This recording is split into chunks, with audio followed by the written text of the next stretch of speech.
O Senhor esteja convosco. Ele está no meio de nós. Proclamação do Evangelho de Jesus Cristo, segundo São Mateus. Glória a vós, Senhor. Naquele tempo, Jesus viu um homem chamado Mateus, sentado na coletoria de impostos, e disse-lhe: "Segue-me." Ele se levantou e seguiu a Jesus. Enquanto Jesus estava à mesa, em casa de Mateus, vieram muitos cobradores de impostos e pecadores, e sentaram-se à mesa com Jesus e seus discípulos. Alguns fariseus viram isso e perguntaram aos discípulos: "Por que vosso mestre come com os cobradores de impostos e pecadores?" Jesus ouviu a pergunta e respondeu: "Aqueles que têm saúde não precisam de médico, mas sim os doentes. Aprendei, pois, o que significa: quero misericórdia e não sacrifício. De fato, eu não vim para chamar os justos, mas os pecadores." Palavra da salvação. Glória a vós, Senhor. Parece mais provável que Mateus fale aqui de sua vocação, recordando o que antes tinha omitido, porque é possível que seu chamado tenha ocorrido antes do Sermão da Montanha, já que Lucas coloca sobre a montanha os 12 eleitos, a quem chamou de apóstolos.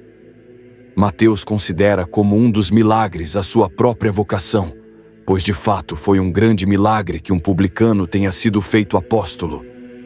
Mateus não explica aqui nada sobre a casa em que estava Jesus, de onde poderíamos supor que o evangelista não seguiu nessa narração a ordem sucessiva dos acontecimentos, mas que intercalou, conforme ia recordando, fatos que se verificaram em outros momentos.